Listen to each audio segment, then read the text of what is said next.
তারপরে ভারতীয় টিমের টিম সিলেকশন থেকে আমরা আরো সারপ্রাইজড হয়ে গেলাম। ২ টো স্পিনার এই কন্ডিশনে আমি কোনো রোল দেখতে পাচ্ছিলাম না। হুম। তো স্বভাবতই আমি ডিসঅ্যাপয়েন্টেড ছিলাম। তার উপর টসটাও হেরে গেলাম। আমি জানি তিনি ৬০০ র উপরে সিরিজে রান করেছেন। কিন্তু ডিফিকাল্ট কন্ডিশনেও he needs to put his hands up. তো অ্যাবসোলিউটলি। উম মানে আমার আমার মানে শুভমন গিলের আউটটা নিয়ে আমি খুবই ডিসঅ্যাপয়েন্টেড। দেখো ঋষভ পান্তের ইনজুরি সম্বন্ধে বিসিসিআই যে লেটেস্ট আপডেট সেটা বলছে যে মানে তাকে স্ক্যানের জন্য হসপিটাল নিয়ে যাওয়া হয়েছে এবং তার ফুটেজও আমি তোমাকে পাঠিয়ে দিয়েছি যখন তাকে নিয়ে যাওয়া হচ্ছিল গ্রাউন্ড থেকে। He look he looked in মানে আটার ডিসকমফর্ট আমি বলবো। আহ লিয়ান ডসন ইংল্যান্ডের পক্ষ থেকে প্রেস কনফারেন্সে এসেছিলেন। তিনি তো বলেই দিলেন যে ঋষভ মনে হয় না এই ম্যাচে আর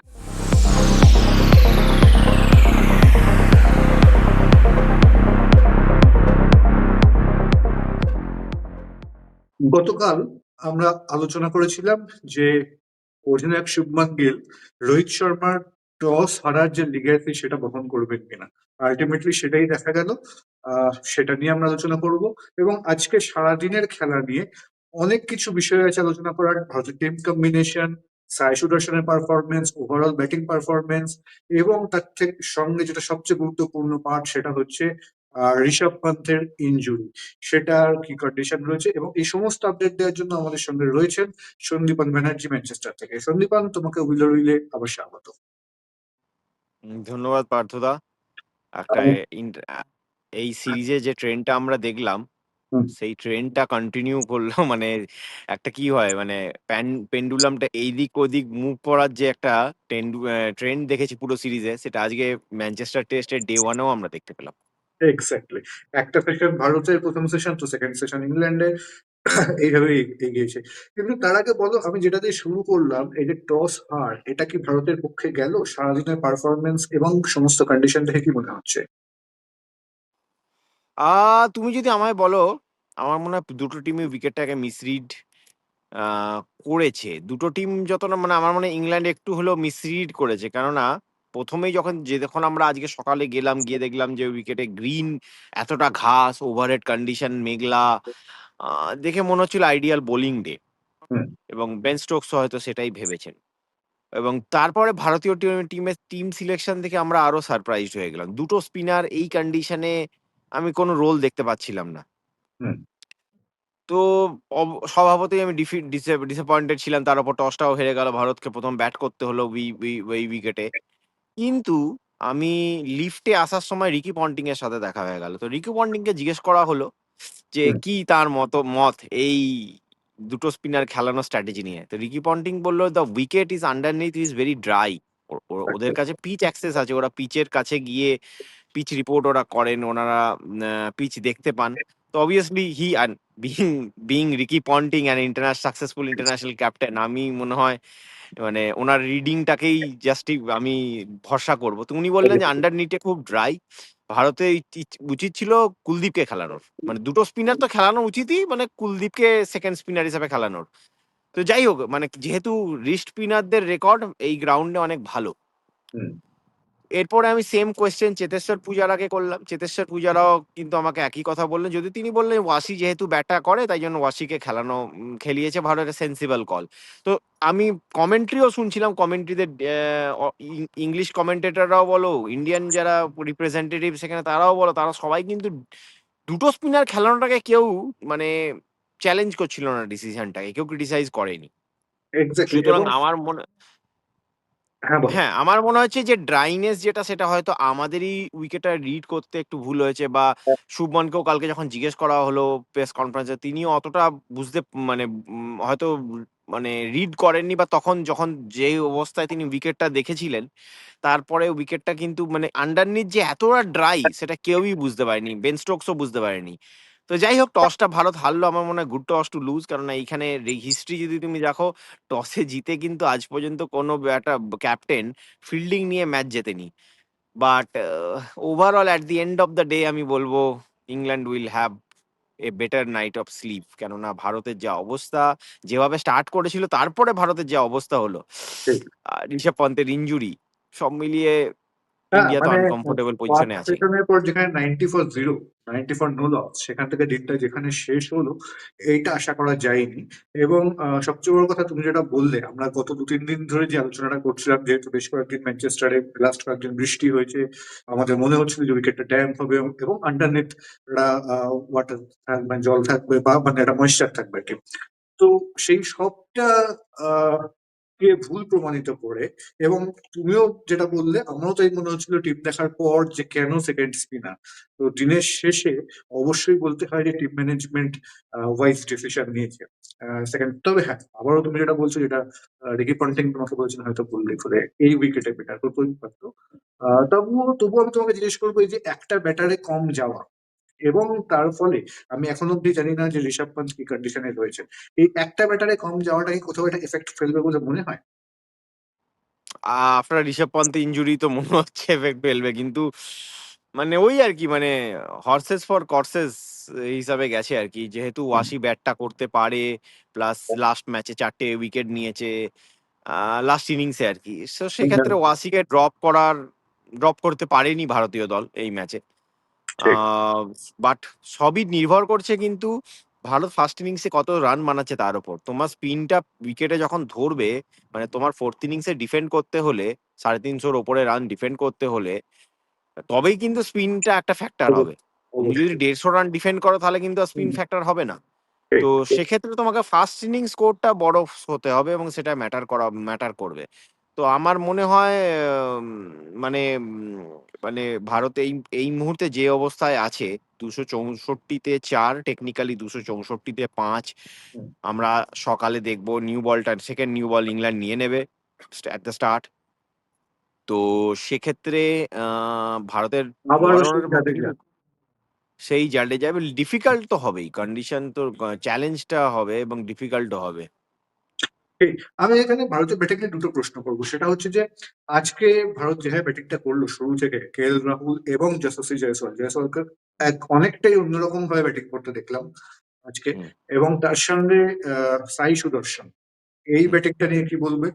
তার সঙ্গে একই সঙ্গে প্রশ্ন রাখবো শুভমান গিলের আউটটা নিয়ে। শুভমান গিলকে আমরা গত টেস্টেও প্রায় কাছাকাছি এরকমই একটা বলে আউট হতে দেখেছি, এখানেও প্রায় তাই হলো।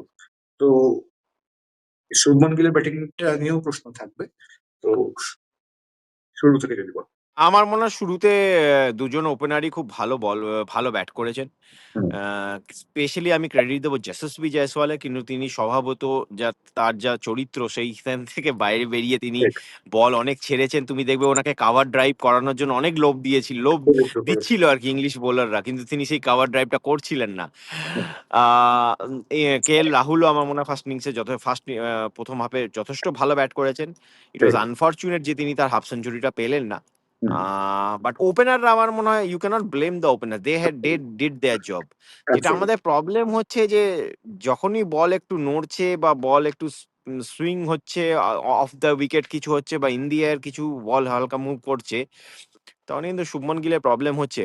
লর্ডসে আমরা দেখেছিলাম অফ দ্য উইকেট বলটা মুভ করেছিল এবং শুভমন গিল সেখানে কিন্তু আম তাড়াতাড়ি আউট হয়ে গেছে। আজকে কিন্তু বলটা ইন দি এয়ার মুভ করল। হুম, তো এইটা একটা শুভমান গিলকে কিন্তু, যেহেতু তিনি এখন এই দলের ক্যাপ্টেন, তার দিকে হুম, কিন্তু দল তাকিয়ে থাকবে। Young team always looks after it's captain. তুমি হুম। আমি জানি তিনি ৬০০ র ওপরে সিরিজে রান করেছেন। কিন্তু ডিফিকাল্ট কন্ডিশনেও he needs to put his hands up. তো অ্যাবসলিউটলি। উম মানে আমার আমার মানে শুভমান গিলের আউটটা নিয়ে আমি খুবই ডিসঅ্যাপয়েন্টেড। বাকি কে.এল. রাহুল, দেখো তোমাকে কে.এল. রাহুলকে কিন্তু সেটআপ করেছিল। মানে ক্রিস ওকসের ওভারটা যদি তুমি ওই ওভারটা হুম, দেখো, খুব ভালো সেটআপ করেছিল। হয়তো কে.এল. রাহুল ওই বলটা ছাড়লেও পারতেন। Ah hmm. আর Yashasvi, I think he just played down the wrong line basically, যেটা কে.এল. রাহুল লর্ডসের ফার্স্ট ইনিংসে লস। যে মিস্টেকটা করেছিল। আ কিন্তু তার আগে আর কিছু সাই বলে সাই যথেষ্ট ভালো ব্যাট করেছেন। সাই এর ব্যাটিং নিয়ে আমি বলতে চাই যে সাই আম যদিও তাকে ওই লেগ সাইড ট্র্যাপে আরেকবার প্রায় ফাঁসানোর পড়েছিল। চেষ্টা করেছিল ইংল্যান্ড। যদি জেমি স্মিথ ক্যাচটা নিয়ে নিত, সাই হয়তো খুব কম রানেই আউট হয়ে যেতেন।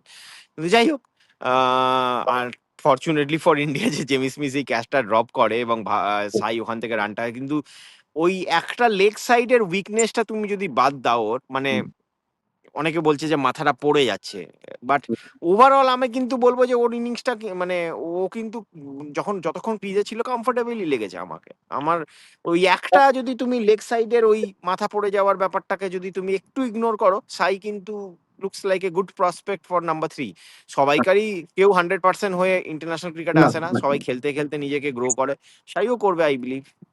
অবশ্যই অবশ্যই যেভাবেও ব্যাট করে, ওই একটা সমস্যা ছাড়া যেটা তুমি একদম বললে, বাকিটা কিন্তু সাইকে ভালোই লাগছে। এবং যশস্বী জয়সওয়াল, তুমি যেটা বলি প্রথম ওভারে দুটো এজ হয়েছিল, ওটা ছাড়া কিন্তু বাকি সময়টা যথেষ্ট ভালো ব্যাট করতে দেখলাম এবং খুব অন্যরকম ভাবে ব্যাট করতে দেখলাম, যেটা ভালো লাগলো। এই জায়গাটা থেকে তুমি আগামীকাল ভারতের স্কোরটাকে কোথায় দিচ্ছ? দেখো, তোমাকে যেহেতু আমি প্রথমেই বললাম, তোমার যেহেতু ঋষভ পান্ত নেই এবং ইউ হ্যাভ টু অ্যাজিউম যে সেকেন্ড ইনিংসেও তাকে পাওয়া যাবে না। তুমি একটা ব্যাটার কম নিয়ে খেলছো, তোমাকে ফার্স্ট ইনিংসে 400-র কাছাকাছি রান করতেই হবে ইংল্যান্ডের ওপর কোনো একটা প্রেশার বিল্ড করতে গেলে।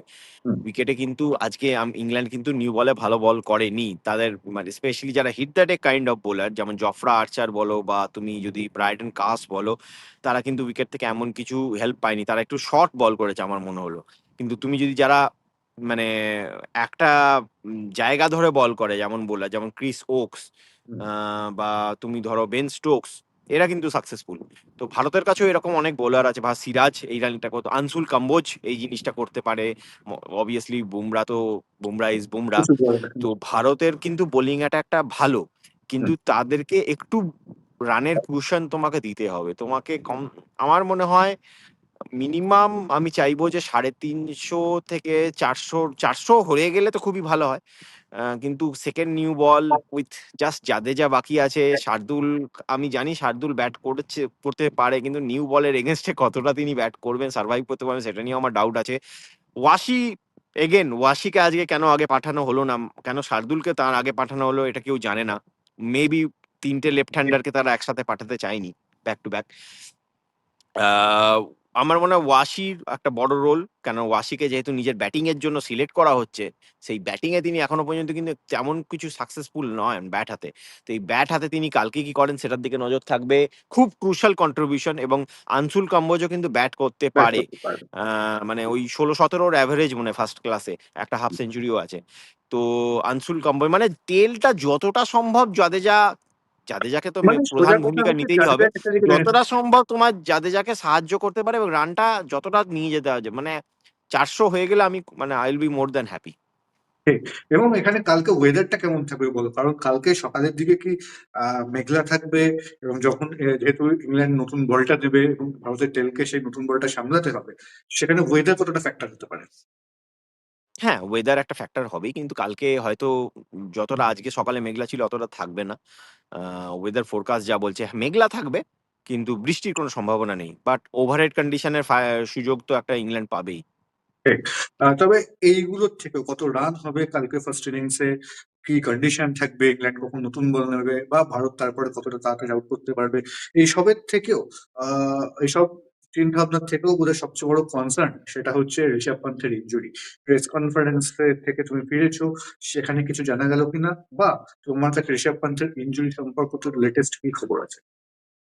দেখো, ঋষভ পান্তের ইনজুরি সম্বন্ধে বিসিসিআই যে লেটেস্ট আপডেট সেটা বলছে যে মানে তাকে স্ক্যানের জন্য হসপিটাল নিয়ে যাওয়া হয়েছে, এবং তার ফুটেজও আমি তোমাকে পাঠিয়ে দিয়েছি যখন তাকে নিয়ে যাওয়া হচ্ছিল গ্রাউন্ড থেকে। He look he looked in মানে আটার ডিসকমফর্ট আমি বলবো। আহ, লিয়ান ডসন ইংল্যান্ডের পক্ষ থেকে প্রেস কনফারেন্সে এসেছিলেন, তিনি তো বলেই দিলেন যে ঋষভ মনে হয় না এই ম্যাচে আর কোনো ভাগ নেবেন। সাই অবশ্য বললেন যে আমরা, তিনি ডিপ্লোম্যাটিক অ্যান্সার দিলেন যে আমরা অবশ্যই। মানে রেজাল্টের জন্য, স্ক্যানের রেজাল্টের জন্য অপেক্ষা করছি। ডান পায়ের বুড়ো আঙুলের কাছের জায়গাটায় লেগেছে, মানে রক্ত বেরিয়েছে। অনেক সময় কি হয় যে রক্ত বেরোলে আহ হয় না, মানে অনেক অনেক সময় আমরা দেখেছি এটা, রক্ত ওটা যদি বেরিয়ে তোমার গেলেও ওই সময় বেরোয় তাহলে হয়তো ফ্র্যাকচার, আন্ডারনিথ ফ্র্যাকচারটা বা যেটা আমরা ভয় পাচ্ছি সেটা হয় না। আমরা আশা করব যে সেটা যেন না হয়। মানে উই উইশ অল মানে we wish Rishabh a very speedy recovery, কেন তার এই মানে এখন যত আমি জানি না এই টেস্টে কতটা ভূমিকা তিনি নেবেন, পালন করবেন, কিন্তু তার এই টিমের সাথে থাকাটা কিন্তু খুব দরকার। অবশ্যই পার্থদা, তো অবশ্যই। এখনো পর্যন্ত কোনো আপডেট নেই। যখনই কোনো আপডেট আসবে অবশ্যই আমাদের উইলির দর্শকদের কাছে আমি সেই আপডেট নিয়ে আসবো। ঠিক, একদমই। এবং যেখানে ভারত একেই একটা ব্যাটার কম নিয়ে খেলছে, সেখানে কিন্তু ঋষভ পান্থের থাকা বা না থাকাটা খুব বড় একটা ফ্যাক্টর করে দিতে পারে।